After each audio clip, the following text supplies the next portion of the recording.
Olá, querido amigo, olá, querida amiga, querido irmão, querida irmã. Seja bem-vindo mais uma vez ao canal Nossas Letras e Algo Mais. Nós estamos aqui hoje, mais uma vez reunidos, para estudar a lição 9 da Escola Sabatina, do primeiro trimestre do ano de 2025, que tem o tema O Conflito Cósmico. E mais uma vez eu estou aqui com a presença da minha amiga e irmã Ruth Alencar, meu amigo e irmão William Christian. Tudo bem, Ruth? Tudo bem, William? Tudo bem? Boa noite a vocês. É com grande alegria que a gente está nesse segundo encontro e desejamos que o Senhor nos abençoe a todos, a nós que estamos aqui e a vocês que estão acompanhando o estudo com a gente. Boa noite, amigo, boa noite, amiga, boa noite, Wesley, boa noite, irmã Ruth, o pessoal aqui da técnica também que nos ajuda, né? É uma alegria, oportunidade de a gente dividir um pouco mais da palavra de Deus e aprender também, né? Boa noite, irmão, ouvinte, você que chegou de alguma forma através desse vídeo, alguém que te compartilhou, alguém que quer muito te ajudar para conhecer um pouco mais a palavra de Deus, que o Espírito Santo te alcance, seu coração possa estar aberto, assim como a gente está também aqui se dispondo a ser ferramenta na mão dele. Ok. Ruth, para a gente iniciar, você poderia orar? Pai querido, esse momento é especial para nós. Nos alegramos, Senhor, em estudar a Tua Palavra.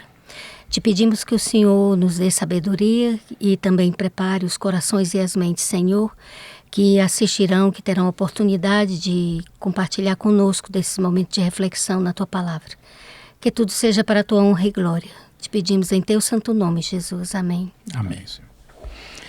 Essa lição aqui daria umas 3 gravações, né? Mas vamos procurar aqui ser, não vou dizer objetivos, né? Mas que o Espírito Santo conduza a gente para que a gente possa extrair o melhor e levar para quem nos assiste aquilo que verdadeiramente é importante aqui nas Escrituras Sagradas. Amém. O conflito cósmico, né? Logo no começo a lição ela fala o seguinte: o grande conflito entre Cristo e Satanás é central para a teologia bíblica. Embora a ideia de um conflito cósmico entre Deus e os seres celestiais que caíram e se rebelaram contra o Criador seja um tema importante nas Escrituras e também esteja presente na grande parte da tradição cristã, atualmente muitos cristãos rejeitam ou deixam de lado esse conceito. É interessante essa parte final, né, que me chamou a atenção. Né? Ou seja, está presente, mas muitos cristãos rejeitam. E no final, 2 perguntas norteiam o que vai ser realmente direcionado à lição dessa semana.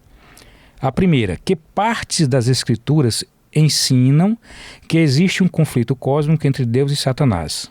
E a segunda: de acordo com as Escrituras, qual é a natureza desse conflito? Então a gente vê claramente o quê? Que a lição está mostrando que as Escrituras confirmam esse conflito, elas ensinam desse conflito, e ela fala também da natureza desse conflito. Por isso que ela vem falando sobre a parábola do joio, ela fala sobre a origem do conflito no céu, a origem do conflito na terra, fala de adoração e também fala da natureza. E aí logo no primeiro dia, né, no primeiro domingo, aliás, no primeiro dia que é o domingo, nós vamos para Mateus, e me permitam eu fazer essa leitura, Mateus 13, dos versos 24 a 27. Então, Mateus 13, 24 a 27, que fala sobre a parábola do trigo e do joio. 13, 24. Propôs-lhe outra parábola, dizendo, Jesus fala: o reino dos céus é semelhante ao homem que semeia boa semente no seu campo. Mas, dormindo os homens, veio seu inimigo e semeou o joio no meio do trigo e retirou-se. E quando a erva cresceu, frutificou, apareceu também o joio. E os servos do pai de família, indo ter com ele, disseram-lhe: Senhor, não semeaste tu no teu campo boa semente? Por que então joio? E ele lhes disse: um inimigo é quem fez isso. E os servos lhe disseram: Queres, pois, que vamos arrancá-lo? Porém ele lhes disse: não, para que ao colher o joio não arranqueis também o trigo com ele. Deixai crescer ambos juntos até a ceifa. E por ocasião da ceifa direi aos ceifeiros: colhei primeiro o joio e atai-o em molhos para o queimar, mas o trigo ajuntai-o no meu celeiro. Essa parábola aqui, o próprio Jesus explica, né, vários elementos e vários personagens dela no próprio capítulo 14 de Mateus, lá no verso 36, né? Quando ele faz a explicação. Então, tendo despedido a multidão, foi Jesus para casa e, chegando ao pé deles, os seus discípulos, dizendo: explica-nos a parábola do joio no campo. E ele respondeu, disse-lhes: o homem que semeia a boa semente é o filho do homem. Sim. O campo é o mundo, e a boa semente são os filhos do reino, e o joio são os filhos do maligno. O inimigo que o semeou é o diabo, e a ceifa é o fim do mundo. Os ceifeiros são os anjos. Assim como o joio é colhido e queimado no fogo, assim será na consumação deste mundo. Mandará ao Filho do Homem os seus anjos, e eles colherão do seu reino tudo o que causa escândalo e os que cometem iniquidade, e lançá-los-ão na fornalha de fogo. Ali haverá pranto e ranger de dentes. Então os justos resplandecerão como o sol no reino de seu Pai. Quem tem ouvidos para ouvir, que ouça. E aí a lição no domingo, ela faz assim 2 perguntas que eu acho pertinentes para o momento atual nosso, né? Porque o que destaca no final dessa parábola é o quê? Jesus explica os personagens e os elementos da parábola, mas a gente fica no final aquela pergunta, né? Senhor, queres que a gente colha os joios? Não, porque vocês podem colher junto o trigo. Vai ter um momento para chegar a colheita, né? E a pergunta e a lição diz, né? Quais são os riscos de tentar arrancar o joio nesse momento e por que a gente não deve ignorar o mal? O verso 41 diz quem é que vai fazer essa separação. Sim. O próprio Jesus diz que os anjos é quem vão fazer essa diferença, que vão fazer a divisão. Tá claro, não cabe a nós. Por quê? Porque nós somos pecadores também. Como é que um pecador... Onde há justiça se é um pecador julgando outro pecador? Não existe justiça. E Deus, o governo de Deus é de justiça. Tudo que a gente tem que analisar dentro do cristianismo tem que ser na lente do grande conflito. É por isso que ele aborda isso daqui, mas na sequência dos dias, aí vem a origem do conflito no céu, a origem na terra, porque a gente precisa entender isso daí. Porque o que foi o pecado? Por que é que a gente deve combater o mal? A gente tem que buscar fazer o que é correto. Se a gente deseja um governo governado por Deus, a sua ética, a sua moral, a gente tem que buscar fazer o que é correto e buscar evitar de fazer o mal. Eu digo evitar por quê? Porque nesse mundo, enquanto Jesus não voltar, a nossa luta é para evitar o mal mesmo. Porque dentro de nós, nós já temos uma natureza caída. Se não fosse o sacrifício de Cristo, eu acho que nem teria havido continuidade da humanidade. Porque está lá, volta-se para Gênesis 3. Está lá a origem da profecia messiânica, né?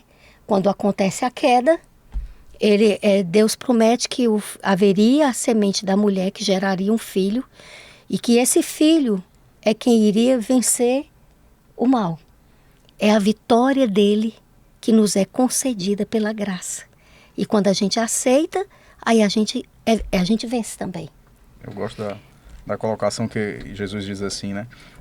Quando, na verdade, os servos vão perguntar para o agricultor, diz assim, mas você não semeou? Versículo 27, né? Mateus 13, 27, a explicação da parábola está em Mateus, a partir do versículo 36 do capítulo 13.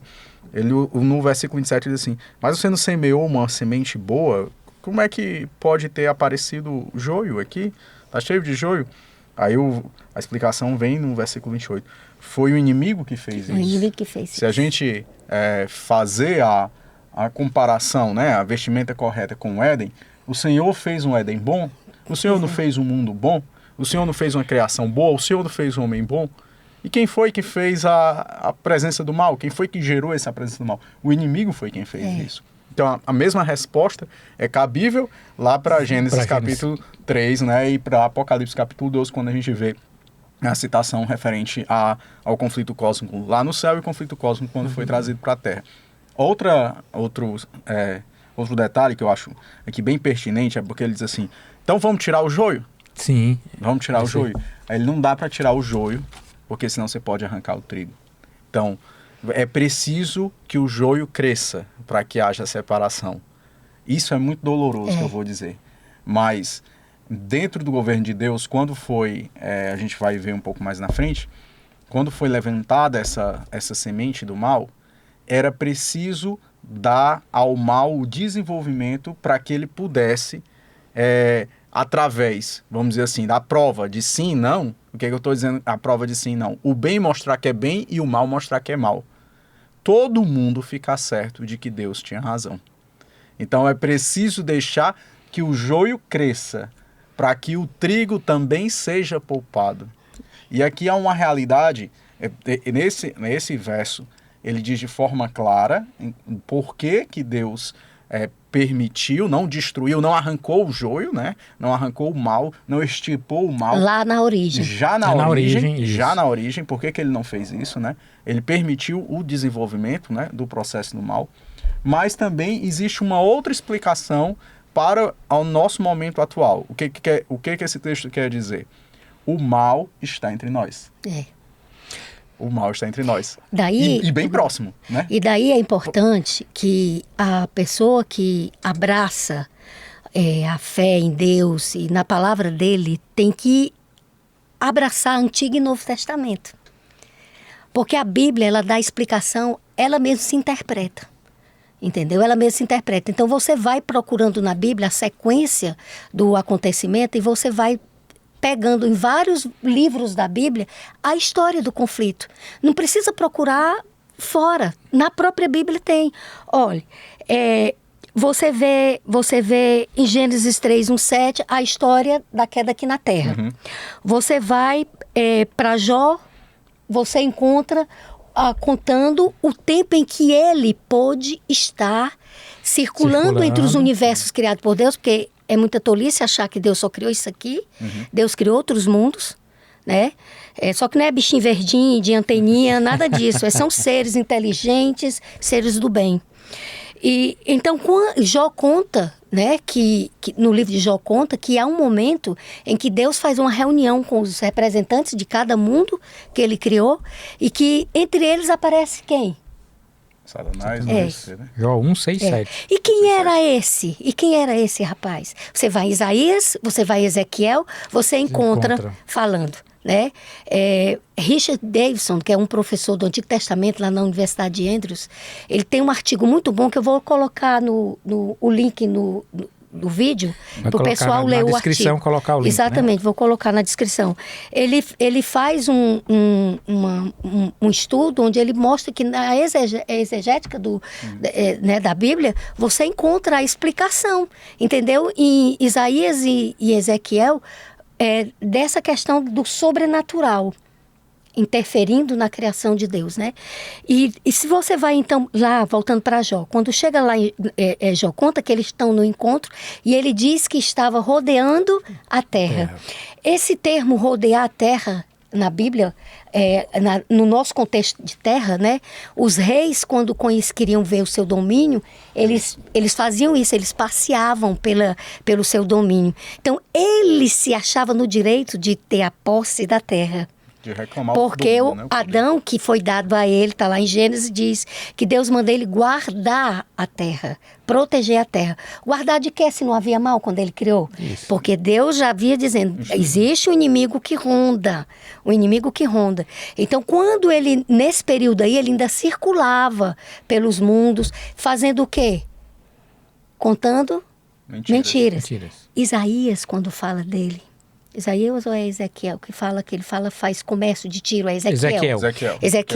Que ele faz o comércio. Essa palavra Ezequiel comércio, 28. Ele é um substantivo que vem de um verbo em hebraico que significa falar calúnia, muito, né? falar calúnia. Injúria, então ele saía, né, contando, tu fizeste muito no teu comércio. Ezequiel fala disso aí. Então ele saía nos mundos falando da mentira deles. E ele fez tanto sucesso que ele arrastou com ele a Bíblia diz em Apocalipse que ele arrastou até essa parte dos anjos, que gente, anjos miríades. Tu imagina uma terça parte de miríades e miríades de anjos. É muita coisa. É muita gente. É muita gente.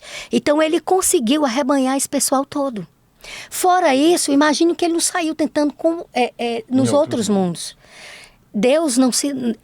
a questão do grande conflito, ela não envolve dois poderes onipotentes, entende? Só há um poder onipotente nessa guerra, Amém. que é Deus. Ele é vencido. Agora Deus, para fazer justiça, o que ele não podia fazer, se ele quisesse fazer justiça? Era destruir Satanás de primeira. Lúcifer, né, que era o anjo, o nome dele era Lúcifer, destruir de primeira, porque se ele destruísse, haveria eterna dúvida, nós vamos te servir, porque você pode fazer a mesma coisa conosco de nos destruir. Então vamos obedecer por medo. Não é o temor por consciência de quem ele é, mas por medo pelo poder dele. Então o que foi que Deus fez? Eu vou me rebaixar. E saiu se rebaixando. Se rebaixou, foi ser Miguel.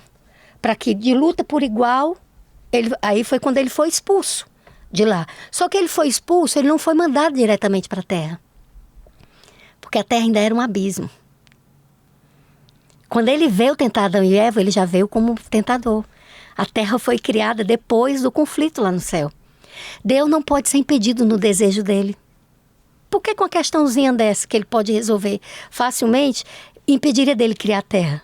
Aí ele cria a terra, mas adverte ao homem. Tu guarda a terra, né? Você vai ter que guardar e proteger. Porque tem um inimigo que ronda. Isso, bem antes da queda. Né? Né? Antes da queda. Aí só para concluir, ele vem, tenta, conta a mentira dele, né? Que certamente não morrerás. Que muitas versões da Bíblia coloca isso como se fosse assim, instantaneamente morrer, né? Eles morreram espiritualmente, instantaneamente, mas fisicamente essa expressão, certamente morrerás, ela na verdade, uma interpretação perfeita, eu até anotei aqui assim, para eu não esquecer e não contar mentira, a interpretação dela seria: assim que comerdes, certamente estareis destinada à morte. Essa seria a boa interpretação, né? Aí por que eles não morreram instantaneamente? Aí eu não vou entrar nesse assunto, porque senão a gente vai entrar no assunto da graça, aí a gente vai entrar por outro viés. Mas o que eu quero dizer para você é o seguinte, que aí, fora isso, nós temos Daniel. Estou colocando a pergunta, que ele coloca em quais textos na Bíblia tem falando do conflito, né? Que aí tem Daniel 10, quando Daniel tem aquele sonho, ele está estudando as 70 semanas, né, das profecias de Jeremias. Aí ele fica buscando colocar o povo de Israel no meio daquelas datas proféticas. Ele começa a orar pedindo interpretação. Aí Deus envia o anjo Gabriel, para que o anjo Gabriel traga a orientação para ele. Mas o que é que o anjo Gabriel disse que aconteceu? Que assim, quando a palavra não estava nem na boca dele para pedir em oração, Deus já tinha mandado a resposta. Mas o príncipe da Pérsia me resistiu 21 dias. Então foi 21 dias do mal lutando para que ele não trouxesse a verdade para Daniel. Quem foi que deu a vitória? O anjo mesmo diz. Mas aí o Miguel veio e me ajudou a vencer. Então ele é vencido. Ele não deve nos dar medo. Entendeu? Ele é um inimigo vencido. A gente deve ter cuidado para não subestimar o poder dele. Por isso que a gente tem que ter atento e ficar estudando a palavra. E só para terminar as passagens. Aí tem Lucas, né? Por ocasião do regresso dos 70, onde eles foram fazer a missão. O que é que Jesus diz? Eles contam todo alegre: Senhor, no teu nome, nós expulsamos demônio, nós fizemos isso, fizemos aquilo. Aí Jesus fica alegre com o feedback que eles deram, mas Jesus diz assim: eu vi ele ser expulso do céu, cair como um relâmpago, né? Quer dizer, ele já estava vencido. Vocês não precisam ter medo. Vocês vão fazer coisas poderosas no meu nome. Então a vitória só é através dele. E por último eu identifiquei Apocalipse 12, né? Quando fala que houve a batalha no céu. Sim, e ele foi derrotado, que a verdadeira expulsão dele de rondar pelas áreas celestiais. 12:10, a partir de 12:10, né? Ele é expulso, né? 12, aí 7, ele é expulso. 17 começa a descrever. Ele é expulso, aí o que é que acontece que os anjos dizem? Ai da terra e seus moradores, porque Satanás desceu com grande ira. E sabe que o tempo é curto. Sabe que o tempo é curto. A cruz do Calvário derrubou ele definitivamente. Então ele não pode mais. Ele está restrito aqui à terra. Ele e uma terça parte de miríades e miríades de anjos. Porque o contexto de Apocalipse 12 ali, ele fala de 2 expulsões. Sim. Mas essa é a definitiva. A segunda é a definitiva. Que é a partir do verso 10, 12 e 10. Que, os anjos dizem, alegrai céus, porque houve a vitória. Jesus venceu. Mas, coitada da terra. Ai da terra e seus moradores. Porque estão aqui. Então, é aqui que a gente tem que encontrar o mal. Detalhe que essa questão da expulsão para a terra, não é que a terra foi castigada. Mas é porque dentre os mundos que caíram, em que foram seduzidos, a terra foi a que aceitou. Exatamente. A sedução. A sedução. É só pra gente, para não achar que Deus assim castigou e direcionou, você vai pra terra para ficar com aquele povo ali, para fazer aquele povo sofrer, né? Que aí daria pra gente achar que Deus seria muito autoritário, né? Nesse ponto de vista. Não, mas ele seduziu do mesmo jeito como ele fala lá em Jó, que a irmã citou, e a terra aceitou a sedução. É por isso, sabe, se a gente levar essa história toda do grande conflito, porque o homem, ele tem a sua relação com Deus, mas ele tem também que ter estabelecida e pacífica a sua relação vertical, horizontal, né? Que é eu com você, com nossos irmãos, com quem a gente é amigo, de quem a gente não é amigo. Porque Deus não pede pra gente, Deus não quer que a gente faça escolhas. É para amar todo mundo. Entendeu? Isso aí só é possível mesmo com muito Jesus Cristo mesmo, só com Deus. Porque haja dificuldade, né? Mas, olha, essa coisa que Satanás fez, que foi criar essa calúnia contra Deus, porque ele criou uma calúnia. Ele disse que Deus era incapaz de governar com justiça, que as leis dele não eram leis de amor. Então, o que foi que ele fez? Um falso testemunho. Por isso que Deus diz que há 7 pecados que ele aborrece, mas há um que ele abomina. Que semeia contenda entre irmãos. Semeia tremendo contenda. Então, livro de Provérbios, eu vou procurar enquanto o falso testemunho é algo tremendo aos olhos de Deus. Entendeu? E esse mesmo tremendamente Deus, terrível. Pois né? que Deus julga, vai julgar na mesma medida que ele julgou o que Satanás fez, que Lúcifer fez. Então a gente precisa ter muito cuidado com o que a gente prega, com o que a gente anuncia. Anunciar a Deus, o seu reino, tem que ser em conformidade com a palavra. A gente não pode criar. O método de interpretação bíblica da Igreja Adventista é o método histórico gramatical. Ele se diferencia muito dos outros. Por quê? Porque a Igreja Adventista, ela olha contexto cultural. Quando ela está lendo, a gente vai estudar um texto, a gente vê o contexto cultural, vê essa questão arqueológica, vê a questão do tempo. Porque se você vê aqui, me dá só um tempinho aqui, se você for em Ezequiel, quando vai falando de Tiro, aí muita gente diz assim, mas ali estava falando do rei Tiro. Entendeu? Só que aqueles atributos não poderiam ser... mas se você for atrás e dizer assim, mas Tiro é no Líbano, tá lá a cidade, ainda tem cidade, e lá na profecia é dito em Ezequiel que seria destruída. Só que você tem que prestar atenção um pouquinho, porque tem o Tiro, que era a cidade que se chamava Tiro na ilha, e tinha Tiro na parte continental. Vários tentaram destruir essa cidade. Entre eles estavam algumas nações, inclusive Alexandre. E o segundo poder que Deus fala que destruiria foi Nabucodonosor. Realmente a ilha onde tinha a cidade da ilha, ela está destruída. Hoje são rochas que só servem para os pescadores estender suas redes. Não tem mais vida. Eu morei um período lá na França, tem uma cidadezinha chamada Oradour-sur-Glane. Essa cidade foi destruída na época da Segunda Guerra. Os alemães, sabendo que tinham perdido a guerra, se vingaram dessa cidadezinha. Chegaram lá, a população não sabia, né, que a guerra tinha acabado, eles chegaram. E quando eles iam chegando, tinha uma família judia e que o pai tinha orientado para os filhos. Se vocês verem uma pessoa com soldados, com capacete tal, com símbolo tal, vocês se escondam. E nesse dia só tinha mulheres e crianças nessa cidade. Eu visitei uma cidade fantasma. E só tinha mulheres e crianças. Eles pegaram o trem e foram trabalhar, os homens, né? E nesse dia as crianças foram fazer a visita médica, né? Que chama, é um dia separado só para fazer a avaliação médica das crianças. Então estavam todo mundo reunido num cantinho só. Uma criança viu os soldados entrando e ele não contou outra coisa. Ele fez o que o pai fez, avisou. Correu para o mato e ficou escondido. Ele viu tudo. E ele foi uma das testemunhas. Ele viu tudo. Para resumir, colocaram toda a cidade, mulheres e crianças, dentro da igreja, queimaram a igreja, pegaram os homens que ainda estavam ali pela cidade, juntaram e atiraram em todos. Alguns se fingiram de mortos e ficaram debaixo dos corpos. Esses também viram tudo, ficaram como testemunho. O que o governo francês fez? Para que não acabasse no esquecimento, deixou a cidade lá acabada, as ruínas, intacta. Quando você entra, relembre-se, nunca se esqueça do que aconteceu aqui e tudo. E vizinho fez uma nova cidade. Entendeu? Então, é o que aconteceu com Tiro. Você entende? Houve a cidade destruída, mas também tem outra cidade que tem hoje. Então, isso não nega o que a palavra de Deus disse. Agora, se a gente vai interpretar a palavra de Deus, ela é de Deus. Então, quem é que está escrevendo? Quem é esse autor? Qual era o contexto da época? O que mensagem ele queria dar? Vai estudar a gramática, os tempos verbais, você está entendendo?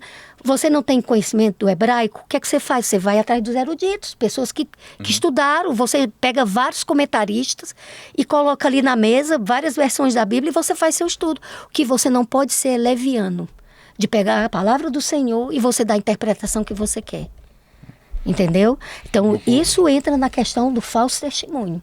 Provérbios 6, verso 19, que a irmã pediu aqui, ó. Testemunha falsa que profere mentiras para prejudicar alguém e o que espalha discórdia entre os irmãos. Essa é a 7ª coisa que o Senhor abomina. Começa a partir do versículo 12, tá bom? E é isso que Satanás faz hoje. Ele está dentro das igrejas. Sim, é por isso que quando a gente vem para o contexto aqui da parábola, né, que a gente vê que o joio vai crescendo junto com o trigo, e aí a lição vai trazendo aqui sobre a questão da origem no conflito da terra, né? E aí ela diz assim, a parábola explica porque existem sementes ruins. E aí vai para Gênesis 1:31, né? Quando Deus finaliza a criação, que é tudo muito bom, que ele diz assim, né? Que é tudo muito bom, assim, você não vê nenhum contexto de mal ali na criação, nada. Só trigo, né? Só trigo, entendeu? Mas você sai de Gênesis 1, aí você pula lá pro 3, aí quando você já pula pro 3... Aí o que é que vem? Aí vem a plantação do joio, né? O inimigo fez isso. E foi eu mesmo. Entendeu? Aí vem a plantação do joio. Aí a gente vê que ele usou de elementos de convencimento para Eva, né? E aí a Ruth até fez essa ligação na lição passada com de Gênesis 3, né? Na queda, com a tentação de Jesus. Mateus. Mas assim, né? Esses elementos de convencimento, nesse contexto que a gente vive hoje, é uma coisa que a gente tem que ter, assim, muito cuidado também, porque a gente tem que saber o que é que a gente quer. A gente quer ser joio, ou a gente quer ser trigo, ou quer ser joio? Não é isso? Qual é o lado que a gente está? Qual é o lado que a gente está, né? Qual é a função mesmo da igreja, hein? Da igreja. Por que ela foi criada? Não nos deixa de congregar, como é o costume de alguns, né? Por que ela foi criada? Fortalecimento. Como uma família. Para que dê amparo, dê suporte. Exatamente. Para que eu consiga chegar num local e ver a irmã Ruth, ela passa pelos mesmos problemas que eu passo. Exatamente. Ela tem as mesmas lutas que eu tenho. Então, assim, nós como seres humanos, falando assim um pouco mais até da ciência, nós temos algo muito, muito primitivo, muito venal entre nós. Nós temos um processo de identificação. Nós nos identificamos. Para eu tentar... A questão do pertencimento. Isso, a questão do pertencimento. Veja, quando você vai dar uma festa de aniversário, e é uma festa de aniversário, eu não estou dizendo aquelas festas já montadas que você tem que convidar todo mundo da família, às vezes até quem você não tem tanta familiaridade, mas eu estou dizendo uma festa bem intimista, que você escolhe a dedo as pessoas que você quer. Você vai convidar quem você se sente bem com a presença. Por quê? Porque num ambiente onde você coloca a comida na mesa, é um ambiente em que você tem que se sentir bem, tem que ter intimidade, tem que ter reciprocidade. Então, esse processo de intimidade, familiaridade, nós temos muito essa necessidade. E a igreja, ela surge como uma necessidade da construção do cristianismo. Dos próprios cristãos mesmo, desde você ver em Atos capítulo 1, Atos capítulo 2, onde eles numa casa sentavam para comer, sentavam para poder orar, começaram a dividir os bens, começaram a crescer em graça e conhecimento do Espírito Santo. Então é estranho, né, que de repente você veja dentro de igreja guerra de poder, brigas internas pelo poder. Isso, qual a origem disso? O inimigo fez isso. O inimigo plantou, né? O inimigo fez Você isso. entende? Então, assim, Plantou. nós estamos dentro do que a gente chama de joio de trigo. Exatamente. De joio de É trigo. por isso que é o grande conflito. É por isso que é o grande conflito. Aí na parte da quarta-feira, né? Na parte da segunda fala do conflito na terra, né? A origem. Na origem, né? A origem na terra, a origem no céu. A gente já viu mais ou menos um pouco sobre no céu, né? Aqui na terra, se a gente for... a gente tem que trazer para dentro da realidade da gente, né? A gente não pode falar de outra realidade, a não ser a nossa própria realidade. Pensar no conflito, eu tava vindo para cá e ali na 13 de maio tem mão indo e mão voltando. Uma lado da esquerda que estava vindo em direção ao centro, tava um engarrafamento horrível. Por quê? Porque tinha um ônibus atravessado numa batida com um carro. Então, aquelas pessoas que estavam lá, eu só vi os movimentos dos motoristas, tudo tentando entender o que estava acontecendo. E eu, do outro lado, sabia o que era, porque eu tinha passado e tinha visto. Aí eu disse, meu Deus, o desejo da gente, que muita gente não entende, de nós cristãos, de falar a tua palavra, é para alertar o que vai acontecer lá. Então, se como cristã, eu não tiver esse desejo dentro do meu coração, de que essa é a minha missão dentro da igreja, essa é a minha missão dentro do meu lar, essa é a minha missão dentro do meu ambiente de trabalho, de que eu abracei para quê? Embora enfrentando o conflito pessoal que todos nós enfrentamos, de evitar o mal, a gente é chamado para ser testemunha dele. Então, aproveitar aqui do evitar o mal, que eu me lembro de Jó que diz assim, era íntegro, reto, temente a Deus. Pois é. E se desviava do mal. De fazer o mal. Ele orava, ele fazia sacrifícios diários pelos filhos, só com medo dos filhos terem entristecido ao Senhor. Porque o mal está o mal está presente. É inevitável a gente negar o mal. É inevitável. Isso é uma questão de consciência nossa. Porque às vezes a gente passa o nosso dia a dia, entra às vezes numa rotina que, embora a gente estabeleça uma comunhão com Deus, a gente acaba, pela nossa limitação física, né? Assim, limitação de olhar, de percepção, de sentimento, deixando passar que existe esse mal e que ele está influenciando a gente também. Sim. Né? Então, é uma coisa que a gente deve ter assim, por isso orai e vigiai. Orai e vigiai. Orar e vigiai. Não é só orar, não é só vigiar. Você tem que orar e vigiar. E vigiar. Essa questão, tem se tentado amenizar a ideia da existência de Satanás. Exatamente. Para poder ele ter mais força no que ele quer fazer. É uma estratégia satânica, não só fazer com que a igreja se distraia com aquilo que não é essencial. Exatamente. Com um monte de projetos, de eventos, não estou dizendo que isso não é importante, ok? Mas assim, eu vou me distrair brigando porque eu vim com a Bíblia de capa preta e o Wesley queria que eu viesse com a Bíblia de capa azul. Então, quanto mais importante é saber se a minha vida anda em conformidade com a vontade divina. O que eu estou querendo dizer? A distração gera na igreja uma falta de percepção de propósito. E isso, Satanás, tem um amigo meu que a gente diz assim, o Satanás está assim, ó, batendo palma. Satanás está batendo palma. Do mesmo jeito, quando ele coloca nas mídias sociais, nos ambientes de trabalho, que ele passou a ser apenas uma força. Que é fácil, simplesmente, assim, tipo, escolher entre beber esse copo de uísque ou não beber esse copo de uísque. Isso aqui não tem influência de ninguém. Basicamente é teu domínio próprio. É a tua condição de inteligência. Tu tem nível superior, tu tem pós-graduação, tu tem MBA. Por que tu não consegue escolher isso daqui? E traz pro eu, né? Você traz uma responsabilização, que é a existência de uma personalidade, de uma pessoa que está intencionada em destruir a minha vida e a minha família. Olha o que eu estou dizendo. Está intencionado em destruir a minha vida e a minha família e eu trago para virar um eufemismo. E ao mesmo tempo isso abranda. Eu vou pegar aqui a ideia da irmã Ruth sobre a 13 de maio, porque eu queria ser um pouco mais pedagógico. Eu gosto muito dessas ilustrações. Conta-se que uma criança estava lendo gibi E ela gostava muito ali do seu herói. Só que ela começou a ler aqui as páginas do gibi. E como é que é essas histórias de herói? Eu não sei se vocês... Ela vai crescendo aquela... eu não sei se vocês gostavam e tal. Primeiro, o herói apanhando do vilão. Ele apanhando e apanhando.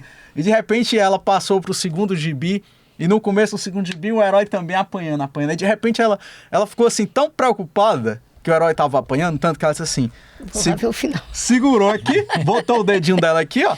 E foi lá no final pra ver. Aí no final ela viu que o herói matou o gibi. Mas, aliás, o herói conseguiu matar o vilão, desculpe, mas no finalzinho do gibi. Então, sabe o que é que eu tô querendo te dizer? Com a mesma história que a irmã Ruth viu o que estava acontecendo, o final, que os outros motoristas, eles não estavam vendo. Eu tô em Apocalipse, capítulo 17, verso 14. Esse é o último verso da Bíblia onde existe ainda a ação do inimigo. É o último verso da Bíblia. Depois daqui não existe mais ação do inimigo. Vai haver a vinda de Jesus, a construção da nova cidade, os anjos, as pessoas sendo ressuscitadas. Depois daqui é só alegria. Esse é o último verso da Bíblia que fala sobre a ação do inimigo. Apocalipse capítulo 17, verso 14 diz assim: juntos eles guerrearão contra o Cordeiro, e o Cordeiro os vencerá. Porque ele é o Senhor dos senhores, o Rei dos reis. E vencerão com eles os que são chamados, os que são escolhidos e os que são fiéis. Amém. Ou seja, aqueles que estão com a besta e a besta vão guerrear contra o povo de Deus e contra o Cordeiro. Mas quem vence? Detalhe que não é o povo de Deus que vence, tá? O povo de Deus só vence porque quem vence é o Cordeiro. Então, eu tô dizendo para você, em nome do céu, que Deus está te autorizando a pegar o teu dedinho sangrando, ferido, das tuas dores, dos teus problemas, da depressão, do desemprego, do abuso sexual, psicológico, da injúria, da calúnia, da difamação, do que você tem sofrido, parar aqui na ponta e até o final do nosso gibi, para você ver que quem vai vencer é o Cordeiro. E eu gosto muito desse texto, que diz assim, versículo 20, né? Apocalipse 22, verso 20. Aquele que disse todas essas coisas declara: eu venho sem demora. Amém, ora vem, amém. Senhor Jesus.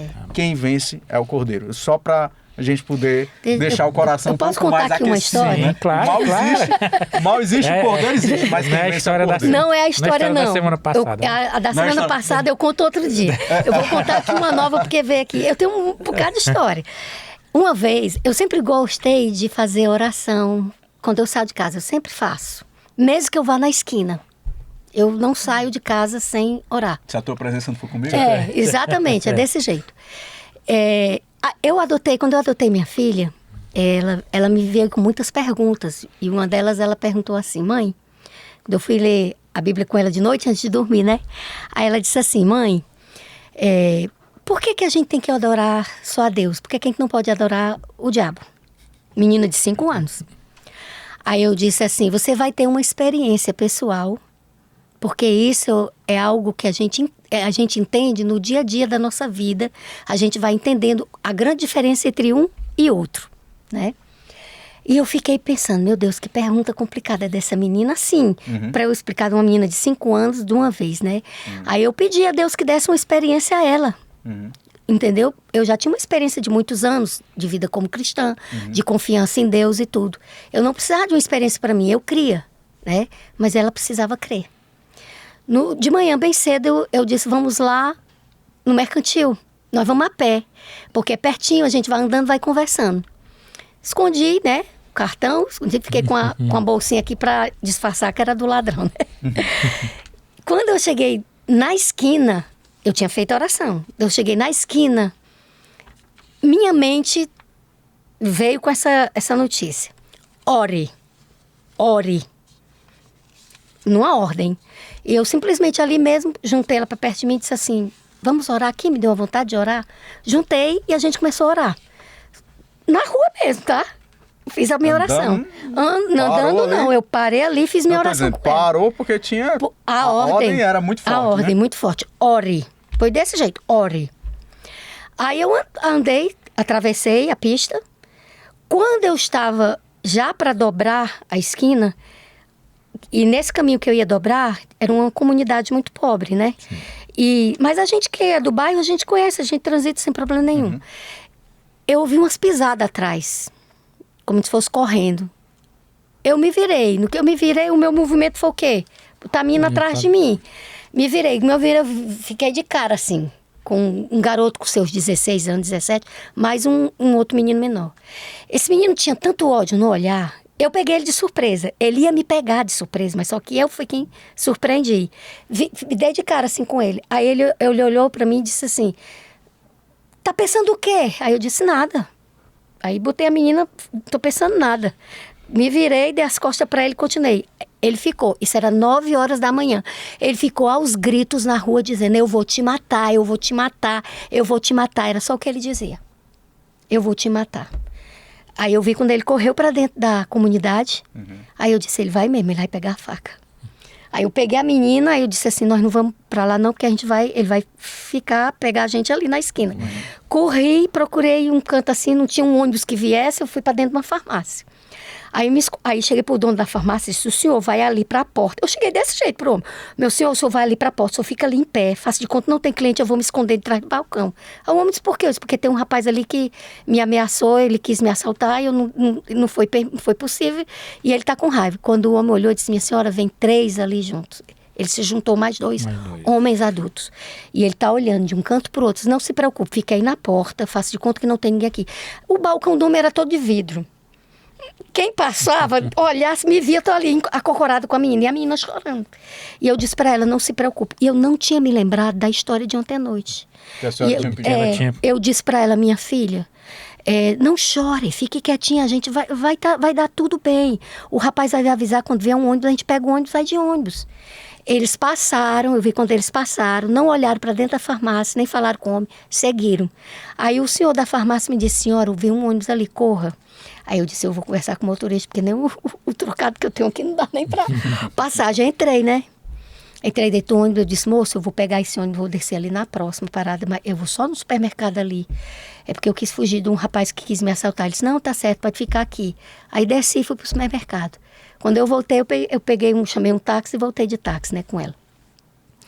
Aí ela disse para mim, mamãe, eu fiquei com tanto medo, mas eu me lembrei que a senhora disse que Deus era mais poderoso, então eu pedi a Ele para nos proteger. Então aquela experiência não foi para mim, foi para ela. E ela compreendeu. Agora, se eu tivesse dito, se eu não tivesse orado, por isso que eu vou sempre chamar a atenção, vou sempre bater na tecla. Relacionamento. Ele não é um Deus que a gente coloca em cima de um altar e que a gente vá em determinadas horas do dia fazer aquela reza decoradinha, entendeu? Não. É um Deus que está 24 horas disposto a nos ajudar porque Ele sabe que o inimigo é feroz e ele é mau. E Ele existe. E Ele sabe que nós somos pó e que Ele existe. E que Ele existe. Jesus, Wesley, Jesus, ele foi rebaixado, foi caindo de posição. A Bíblia diz, Salmo acho que 108, diz que que o ser humano foi feito abaixo dos anjos. Em complexidade, foi abaixo dos anjos. Jesus, quando ele caiu tanto, o Filho de Deus caiu tanto em posição, que a Bíblia diz que ele se tornou carne e foi um de nós. Ele ficou menos em poder, embora tendo a divindade dele ali guardada. Mas para vencer, ele tinha que vencer como ser humano.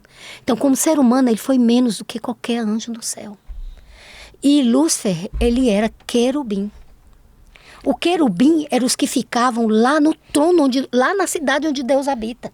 Onde estava Deus? Olha, o mal nasceu ali, nos pés de Deus. Você está entendendo? E Ezequiel 28 fala, assim, tem um ponto de Ezequiel 28, que também eu acho que é de destaque, quando ele diz assim, que ficou orgulhoso por causa de sua formosura, né?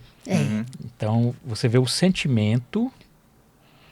a vaidade, o orgulho, que isso para nós hoje é algo que a gente deve também evitar, ter em mente isso daí. É ele.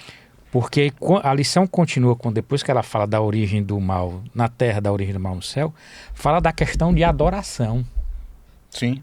né? O cerne, A questão, né? o cerne é a da adoração. adoração. Tanto é que a luta, né, ali, a provação, na verdade, a tentação de Jesus, das 3 tentações, as 2 estavam relacionadas com a adoração. Com adoração. Né, para que ele se jogasse do pináculo e ele andasse num caminho que não era o caminho de Deus. Satanás, ao descrever a palavra de Deus, ele suprime uma parte dos Salmos, porque diz que os seus anjos darão ordem ao teu respeito para que te guarde em todos os teus caminhos, Senhor. Não seria caminho do Senhor ele se jogar. E no segundo momento ele já se revela como o próprio tentador e coloca Jesus num pináculo dizendo assim, tudo o que eu tenho aqui se prostrado me adorares. Né? Então, e Jesus já responde com a palavra de Deus, só o Senhor teu Deus adorarás, só eles prestarás culto. Afasta-se de mim, Satanás. Apocalipse 13, quando fala das bestas, né? Uma delas vão usar muita representação espiritual, sobrenatural, né? Fazer com que pessoas, por exemplo, assim, que morreram, pessoas importantes, de preeminência, que morreram, voltem à vida e digam alguma mensagem do além, né? Do além, entendeu? Uma pessoa que adorava Moisés, que tá tudo na fé concentrada em Moisés. Aí vem Moisésão e aparece para eles e diz assim, né? Eu tenho uma mensagem Eu tenho uma mensagem para ti. Eu preparei um negócio Meu pra irmão, se a gente não se firmar na palavra, se a gente realmente não souber quem a gente crê e não souber quais são as estratégias, os ardizes do inimigo de Deus, a gente tá ferrado. Porque ele já tem experiência, ele tem experiência na moralidade humana, no comportamento humano, na mente humana, nos desejos humanos, nos anseios, nas frustrações. Satanás tem experiência em tudo. Por isso que ele não pode ser subestimado, amenizado ou principalmente destituído da sua existência. E a gente não pode ter uma fé baseada em milagres, baseada em sinais sobrenaturais. Sim. Porque senão, olha, vai ser a arma que ele vai usar. Então vai ser fácil ser enganado.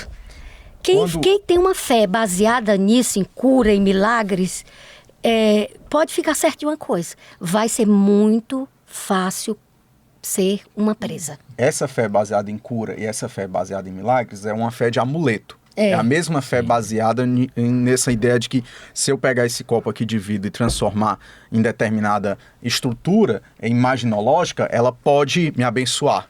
Que é o mesmo material.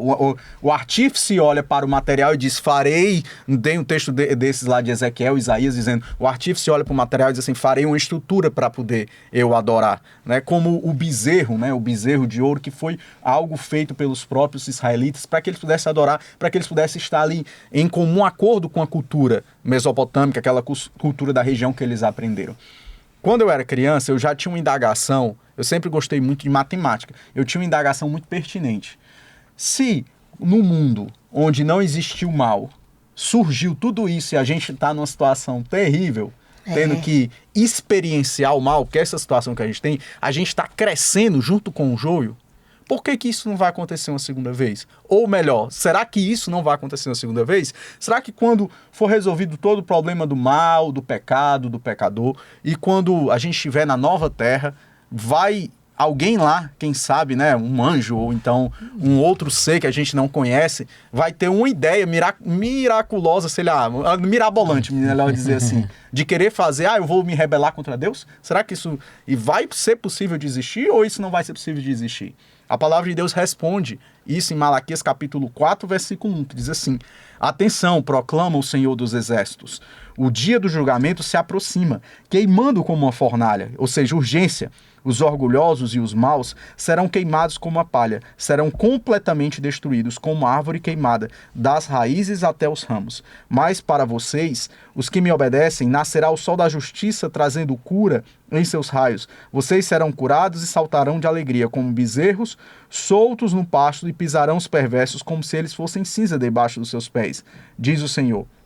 E aí ele vai continuar dizendo, lembre-se de obedecer às leis do Senhor que eu dei a todo o povo de Israel por meio de Moisés, meu servo, no Monte Horebe. Vai falar de Elias e ele vai dizer mais na frente que será extirpado o mal e não se levantará nem raiz nem ramo. Ou seja, a experiência do mal, a existência da experiência do mal, ela convence por A mais B que não é bom viver o mal.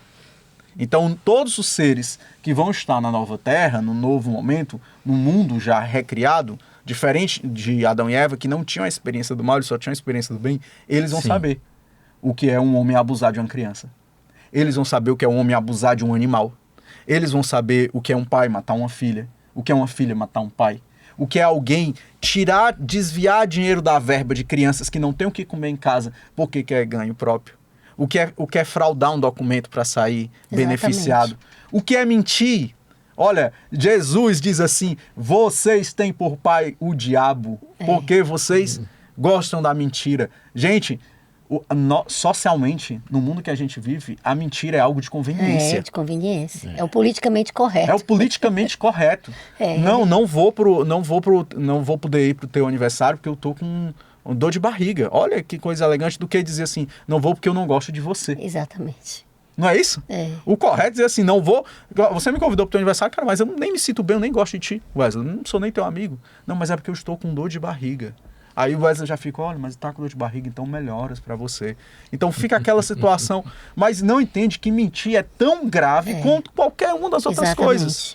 A minha esposa tem uma frase... E é um dos mandamentos, né? Não dirás falso testemunho. Não dirás falso testemunho. E testemunho. ele diz também que não entrará no reino dos céus o que fala mentira. Minha esposa tem uma frase que ela diz assim, quem mente, mente. Engraçado. Ora, quem mente, mente. Mas por que? Quer dizer assim, se eu minto num pouco pra não ir pro aniversário, por que eu não vou mentir dizendo que eu também não me deitei na cama com outra mulher? E tantas outras situações. Nesse contexto da mentira, eu passei uma experiência agora quase no final do ano passado, né? Recebi uma pessoa lá no escritório que queria um benefício, né? Uma aposentadoria rural. Sim. E aí eu fiz a entrevista, como sempre, a gente faz uma entrevista, eu abro um blocozinho de notas, vou anotando tudo. E a entrevista, tava o casal já, porque o homem para pedir uma aposentadoria rural tem que ter 60, a mulher 55, então já são pessoal já maduro, né? Sim, claro.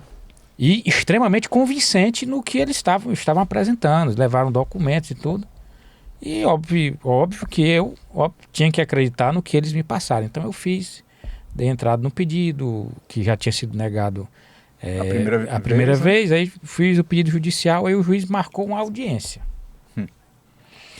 Rapaz, nessa audiência, aí foi desconstruído tudo aquilo que tinha sido conversado com você. Que tinha sido falado para mim. Aí acabou a audiência, eu olhei assim e disse, me diga a verdade. A senhora é de fato agricultora? Eu pensei em ser. Aí o marido dela disse assim, doutor, não é não, mas o senhor sabe que todo mundo mente. E o senhor sabe que a gente só consegue as coisas mentindo. Infelizmente é assim mesmo. Entendeu? Que triste de ouvir, viu? Então, e ele disse assim, e o senhor devia saber disso, ainda falou assim. E o senhor devia saber disso. Ou seja, né? O senhor tá bem por fora da realidade, né? Né? Entendeu? Então, assim, é um contexto que realmente as pessoas, hoje, como você falou, estão vivendo, né? E aí, vem até para o que a lição fala da natureza do conflito, né? Porque foi criada uma mentira em relação ao caráter de Deus. Não é verdade? Quem é hábil em mentir? Quem é o pai da mentira? Quem é o pai da mentira, né? Lá em João, acho que é isso mesmo, João 8,44, diz assim, tendes por pai o diabo, foi homicida desde o princípio, não se firmou na verdade. Não se firmou na verdade. Entendeu? Então, é algo que, de fato, a gente tem que trazer para a gente essa consciência, como você falou, né? A gente não pode negligenciar, não pode achar que é algo só exótico, que o inimigo é algo exótico, é algo que está ali para nos desafiar. É algo da minha consciência. Da minha consciência, né? Não é. Da minha natureza, né? Não é. O grande conflito, ele não pode ser entendido só como um conflito de interesse pelo poder. Porque não foi só isso, né? É exatamente essa questão que você colocou, Wesley. É um conflito também de contexto moral. Moral e ético, né? Foi exatamente essa a acusação dele, que Deus era injusto. Sim. Injusto. Então, por que Deus não acabou com eles de uma vez? Porque ele precisava deixar o mal amadurecer. Tem que haver o amadurecimento. fiquem à vontade. Eu queria Sim. depois, porque a gente tem Tempo já se... Mas eu queria... Fique à vontade, William. Eu queria só no final fazer uma pergunta pra gente, Sim. né? Mas se você fica basilar, à vontade... né? As ideias. Mas você fica à vontade. E aí eu faço a pergunta final daqui a pouco pra gente... Não é porque eu estava só procurando a questão não se levantará nem raiz nem ramo, mas é Malaquias capítulo 1, no versículo final, porque a minha tradução diz que como árvore queimada das raízes até os ramos serão destruídos. Que ele diz que o mal não se levantará nem raiz nem ramo. Para não ficar dúvida com o ouvinte aí, ele pode ter surgido na hora que eu li o texto e não apareceu, né? Por isso que não existirá a possibilidade do mal ressurgir na nova terra. Porque não se levantará nem raiz nem ramo. Exatamente. Pela experiência de quem já sabe o que é ruim. Porque né? o mal precisava se desse tempo para amadurecer, para se revelar por completo, entendeu? Hoje, você pode perguntar a qualquer pessoa, tem gente que não é nem crente, não é nem cristão, e diz, já está na hora desse mundo acabar, já deu. É verdade. Já estão tudo dizendo, já deu. As pessoas não aguentam mais a maldade. Tem pessoas que estão percebendo que o mundo está diferente. Ele tem algo acontecendo. Sim. Que exatamente. Né? Então, vai chegar um ponto, e estudos já foram feitos com relação à questão da fé. É dito que a cada geração, a fé diminui no ser humano. Sim, claro. A cada geração. Claro. Então, vai chegar um ponto de chegar uma geração que não acredita mais nesse negócio em Deus, não acredita em nada disso, entendeu? Aí pronto, como é que vai haver conversão se não houver? Se não houver crédito, a possibilidade de você permitir que o Espírito Santo trabalhe em você. Tá. Eu particularmente, eu acho que pelo nível de maldade que está no mundo já, eu acho que Deus, por misericórdia, Ele não pode retirar a mão dele de uma vez. Porque Ele vai retirar. Se você for ver, todas as vezes que as nações de Israel foram invadidas pelo ápice da imoralidade deles, né? Da idolatria, do distanciamento de Deus, da injustiça deles, que comprava, né, ações da justiça, comprava os juízes, né? A gente vê isso. Eu não vejo que a gente esteja diferente de Sodoma e Gomorra, não. E aqui eu não estou falando só do aspecto sexual, não. Eu estou falando do aspecto moral mesmo. Eu acho que tem um texto do Espírito Santo, eu não lembro agora, mas diz que se Cristo não abreviar a volta dele, a gente vai ter que pedir perdão por Sodoma e Gomorra, pelo que acontece. A gente vai ter que pedir perdão pelo que já acontece. Então, se Deus retirar a mão dele de uma vez, isso aqui se acaba, porque ninguém aguenta. É a misericórdia de Deus que ainda está sustentando isso daqui. Mas vai haver, a palavra de Deus avisa, que vai haver um tempo. Quando as pessoas recusarem definitivamente o Espírito Santo, ele não poderá mais agir no coração dessas pessoas. Aí elas vão viver só elas e a índole delas, a moral delas. Nós vamos conviver com verdadeiros demônios em forma de gente. Que Deus nos preserve, né? Quem é que vai estar com a presença do Espírito Santo? Aquelas pessoas que se submeteram à autoridade de Deus em suas vidas. Essas vão ser protegidas, mas vão sofrer. Quem até Jesus agora, voltar, quando ainda é possível sentir a ação do Espírito Santo em todos, já se relaciona com ele. Porque o cristão, ele não é formado na crise. O cristão, ele é revelado na crise. A gente não sabe nada da vida de Jó antes dele ser provado. E você nem sabe quantos anos Jó tinha quando ele foi provado. Quantos anos ele tinha? Você não sabe. Você não tem noção. Só sabe que ele tem 10 filhos. Só sabe que ele tem 10 filhos e vai dizendo. Porque jovem. O que é importante a respeito de falar da vida de Jó é o que vai acontecer daqui pra frente. O que aconteceu pra trás não é importante. Você já praticamente respondeu aqui a pergunta, mas é interessante a gente falar, porque eu acho que para quem nos assiste, a gente trazer essa realidade do estudo para o que a gente está vivendo hoje, né? A gente tem que trazer algo prático para a nossa realidade atual. Porque a pergunta que a própria lição fez, ela diz assim: como o fato de enfrentarmos diariamente os efeitos do conflito cósmico deve nos tornar ainda mais conscientes dessa realidade e dispostos a depender de Deus em todos os momentos. Né? Então é como você falou, Jó, ninguém sabe qual era a idade dele, ninguém conhece a história dele antes. Entendeu? Mas o que foi que ele terminou a história dele dizendo: eu pensava que te conhecia. De ouvir. Entendeu? Agora mas ele também diz, né, que quando ele estava lá se coçando com os cacos, o corpo todinho, o que ele diz? Eu sei que meu Redentor vive. Por fim se levantará sobre a terra. 19, 25. É essa esperança que a gente tem que ter. Eu vou finalizar aqui. A mensagem final de vocês. Aqui o meu último Pode finalizar. Pronto. Eu vou fazer aqui como é que a gente pode dizer? Uma junção aqui de textos, tá? Que eu acho muito importante dizer. João 8,44, Wesley já leu, frisa na tua Bíblia, assinala, diz: quem vocês pode verdadeiramente acusar-me de um único pecado? Perdão, li o texto errado. Vocês são filhos do seu pai, o diabo, que gostam de realizar o desejo dele. Ele foi assassino desde o princípio, também odiou a verdade. Não há sinal de verdade nele, sinal algum. Quando mente, fala perfeitamente normal, porque ele é mentiroso e é pai da mentira. Agora eu vou para João, mesmo João, capítulo 14, versículo 6, que diz assim: eu sou o caminho, A verdade e a vida. Quem é a verdade? É Cristo. Primeiro ponto, eu poderia abrir aqui só um leque para falar, mas primeiro ponto, Jesus é a verdade. Então quando diz assim, que ele desde o princípio sempre odiou a verdade, ele sempre odiou quem? Cristo. Jesus. Então ele sempre odiou a verdade, ele sempre odiou Jesus, e ele fez o contraponto, ele é hábil em fazer o contraponto, em estar no extremo oposto, em dizer, agora, se ele fala a verdade, eu falo a mentira. Se ele fala a verdade, eu falo a mentira. Aí deixa eu lhe dizer, quando eu minto, eu sou filho de quem? Do diabo. Quando eu falo a verdade, eu sou filho de quem? De Jesus. Aí eu vou para Mateus capítulo 5, versículo 44, que diz assim: sedes perfeito como é perfeito o vosso Pai que estás no céu. Meu irmão, estou dizendo para você, quem é o teu Pai? Quem é o teu Pai? Em nome de Jesus. Que a gente possa tomar uma escolha hoje acertada de quem é o nosso Pai.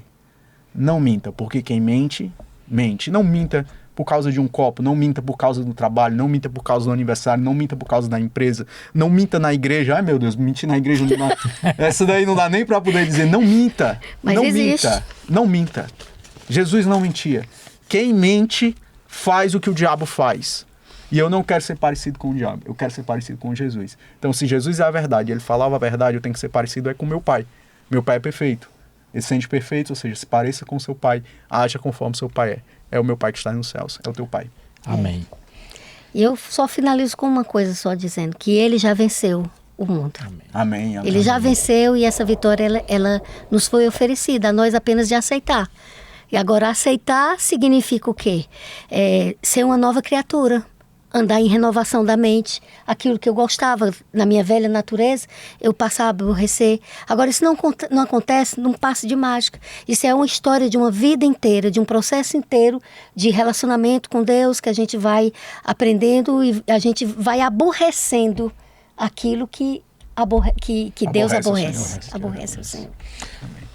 William, Ruth, mais uma vez, obrigado aqui, né, por Muito vocês estarem aqui conosco. Vamos ter a oportunidade de dar continuidade aos nossos encontros, nosso estudo da lição da Escola Sabatina.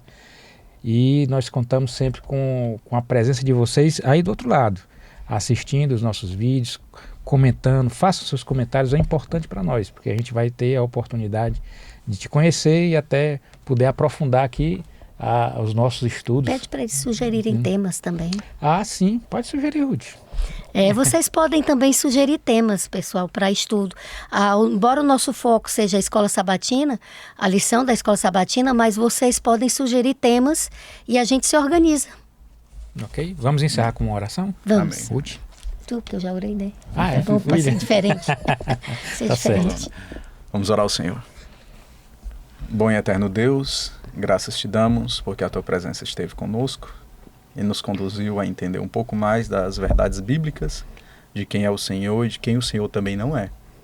Obrigado porque o Senhor nos ensina a entender que existe um inimigo real, um inimigo que precisa ser evitado, precisa ser deixado de lado, mas acima de tudo um inimigo vencido, que apesar de ele ter toda essa estrutura, habilidade em nos levar a pecar, o Senhor já nos deu habilidade, força suficiente para resistirmos à tentação, Amém. para vencermos a tentação, conforme a palavra do Senhor, conforme Jesus também conseguiu vencer. Que cada pessoa, cada amigo, cada um que está ouvindo essa mensagem, possa ter o seu coração aquecido e transformado pela palavra do Senhor, de forma que não só a verdade inunde a vida, não só a verdade transforme a vida, mas que ela guie cada passo. Que o Senhor possa ser tornado real, que o Senhor possa ser tornado presente, relacional. Que a gente possa, tal como Moisés, que a gente citou no outro episódio, Antes de sair de casa, antes de fazer qualquer coisa, se a tua presença não for, a gente também não vai. Então, nos dê essa proximidade de relacionamento, essa intimidade contigo, para que a nossa fé seja fortalecida no momento que aparentemente ainda está mais fácil do que o que vai vir, para que no futuro a gente se revele como cristãos autênticos, genuínos, sinceros, chamados, eleitos e fiéis, para que a gente vença junto com o Cordeiro, em nome de Jesus. Amém. Amém. Senhor. Amém.